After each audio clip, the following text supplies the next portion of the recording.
আসসালামু আলাইকুম। আমি এজাজ সোহেল উপজাতি চ্যানেলে আপনাদেরকে স্বাগত জানাচ্ছি। আমরা এই চ্যানেলের মাধ্যমে বিভিন্ন দেশের ভিসা প্রসেস সংক্রান্ত তথ্য দিয়ে থাকি। আপনারা নন সেনশন কান্ট্রির ভিতরে এই মুহূর্তে আমাদের সাথে সার্বিয়া নিয়ে কাজ করতে পারবেন। আমরা সার্বিয়ার কাজ শুরু করেছি এবং সার্বিয়ার যে সাকসেস রেটটি হবে সেটি হচ্ছে যে মোটামুটি শিওর থাকে যে এগুলো 100% শিওরই বলা যায় যে কাজগুলি এখন উঠছে যেহেতু। এবং এই টোটাল প্রক্রিয়াটি সম্পূর্ণ করতে আপনার সময় লাগবে 3 থেকে 4 মাস সময় লাগবে। আপনি আমাদের কাছে ফাইল জমা দেওয়ার 1-1.5 মাসের ভিতরে হচ্ছে যে আপনি আপনার ওয়ার্ক পারমিটটি পেয়ে যাবেন এবং এটিকে অনলাইন করে ভিসা স্টাম্পিং করে যেহেতু ম্যান পাওয়ার করার পরে ফ্লাইট দেওয়া হয়, সুতরাং সব মিলাই আপনার 4 মাস থেকে 5 মাসের সময় লাগতে পারে। যারা ধৈর্যশীল হবেন তারা নিশ্চিতভাবে যেতে পারবেন। এবং আমাদের বিভিন্ন ক্যাটাগরির কাজ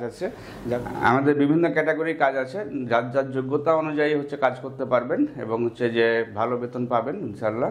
এবং যেহেতু কনফার্মলি যেতে পারবেন, সুতরাং আপনারা যে সাইপ্রাসের ব্যাপারে আমাদের যে অভিজ্ঞ কনসালটেন্ট টিম আছে তাদের সাথে কথা বলতে পারেন। কথা বলার জন্য স্ক্রিনে দেখানো নাম্বারগুলোতে ফোন দিতে পারেন অথবা সরাসরি আমাদের অফিসে এসে ভালোভাবে জেনে দিতে পারেন। ভালো থাকবেন, সুস্থ থাকবেন। আল্লাহ হাফেজ। আসসালামু আলাইকুম।